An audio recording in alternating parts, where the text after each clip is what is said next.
إخوان، السلام عليكم ورحمة الله تعالى وبركاته. نتمنى تكونوا بخير وعلى خير ولله الحمد. ولا ما نطول عليكم الإخوان، اللي غادي تسمعني أول مرة ما تنساش دير الاشتراك في القناة وتخلي لايك وتعليق، وما تنساش 3 ديال الحوايج اللي هما أساسيين: دير الكيت، تطفي الضو، وتشد الكوان. نبداو على بركة الله. تدور الأحداث ديال هاد القصة حول واحد الشاب سميتو أحمد، عاد تخرج من معهد الصحافة.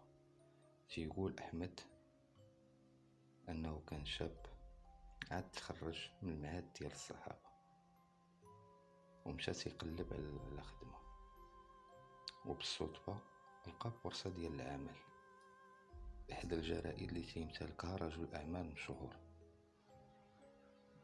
وبحالو بحال جميع الشباب بدأ أحمد تيقلب على شي شقة للكرا تكون قريبة لمقر العمل ديالو. وهنا استعان أحمد بالصديق ديالو أمجد باش يساعدو. وهنا كانت المفاجأة ديال أمجد اللي قال لصديقه أحمد: عندك الزهر، لقيتيني غادي نسافر هاد الأسبوع وما عنديش المشكل تسكن في الشقة ديالي مؤقتا على من ما نرجع من السفر. وبالنسبة للكرا ماشي شي مبلغ كبير، وزيد عليها قريبة لك للخدمة ديالك.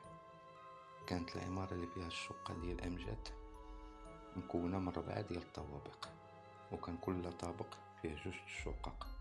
وهنا حس أحمد بالسعادة وشكر صديقه أمجد بزاف، ووعدو باش يتهلالو في الشقة ديالو ونهار باش يرجع من السفر أي خويهالو. داز أسبوع كما وعدو أمجد، عطاه السابت الشقة وسافر أمجد. مشى أحمد للشقة ونظفها. دوز أحمد تقريبا شي أسبوع مرتاح وفرحان. وبواحد الليلة تقريبا في 2 ديال الليل تفاجأ أحمد قام في الباب ديال الشقة. مشى أحمد يشوف شكون اللي تيدق، وقبل ما يحل الباب شاف العين السحرية اللي كاينة في الباب، وهو يشوف راجل شيباني قرع عنده اللحية بيضة وعينيه بجوج، وحدة ما تيشوفش بها عمية والثانية خارجة من بلاصتها شوية. وواحد شوية الراجل الشيباني حط يدو على العين السحرية بحال إلا حس بأن أحمد تيشوف منه، وهو يتخلع أحمد. ولكن قرر أحمد باش يحل الباب. قال ربما يكون هذا الرجل شي واحد من الجيران ومحتاج شي مساعدة. باش حل أحمد الباب ديال الشقة ديالو لقى الشيباني غادي تيجري للشقة ديالو اللي مقابلة للشقة ديال أحمد. دخل وسد الباب وجا أحمد،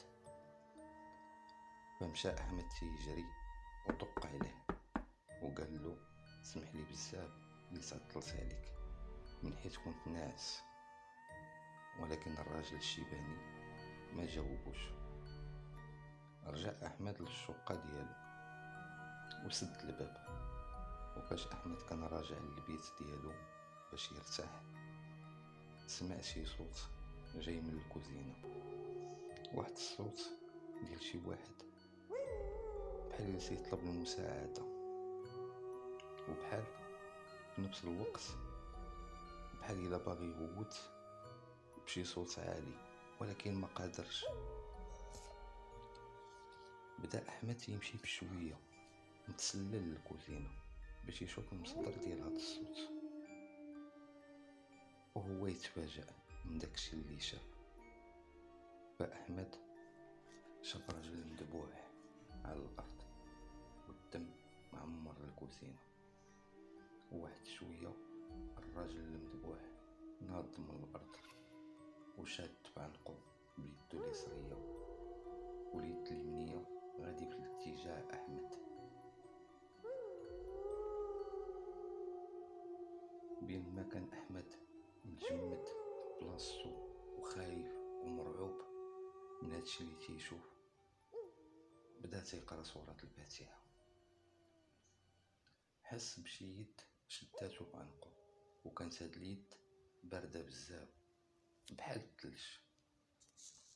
شي شوية حس أحمد باليد اللي كانت شادة بعنقو تحيدات، وهو يحل عينو وهو يلقى الكوزينة عادية ما فيها والو، كلشي في بلاصتو، الأرض نقية ما فيها حتى شي حاجة.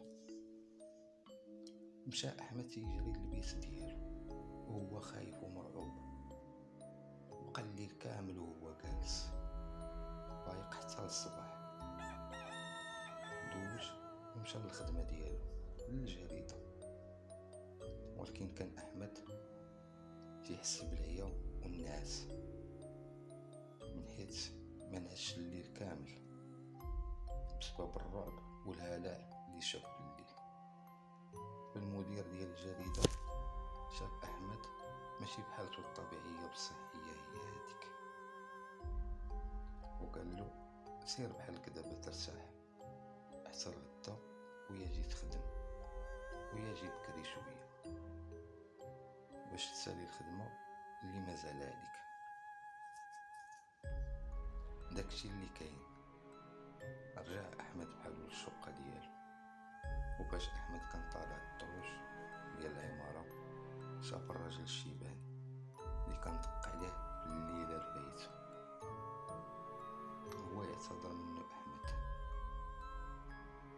قال له اسمح لي حيت تعطلت عليك البارح وما حليتلكش الباب بكري. وهنا جاوبو الراجل الشيباني وقال أحمد واش شفتيني البارح بالليل؟ وهو يقول له أحمد شفتك. وهنا الراجل الشيباني خلى أحمد واقف بلاصتو ودخل للشقة ديالو. أحمد ما فهم والو حتى هو، بقى واقف متشمت بلاصتو. واحد شوية هو يتحرك، دخل للشقة ديالو وسد الباب ومشى يرتاح. وهنا الإخوان تينتهي الجزء الأول من القصة ديالنا بعنوان الشقة المسكونة، ونتلاقاو إن شاء الله في الجزء الثاني بإذن الله. والسلام عليكم ورحمة الله تعالى وبركاته.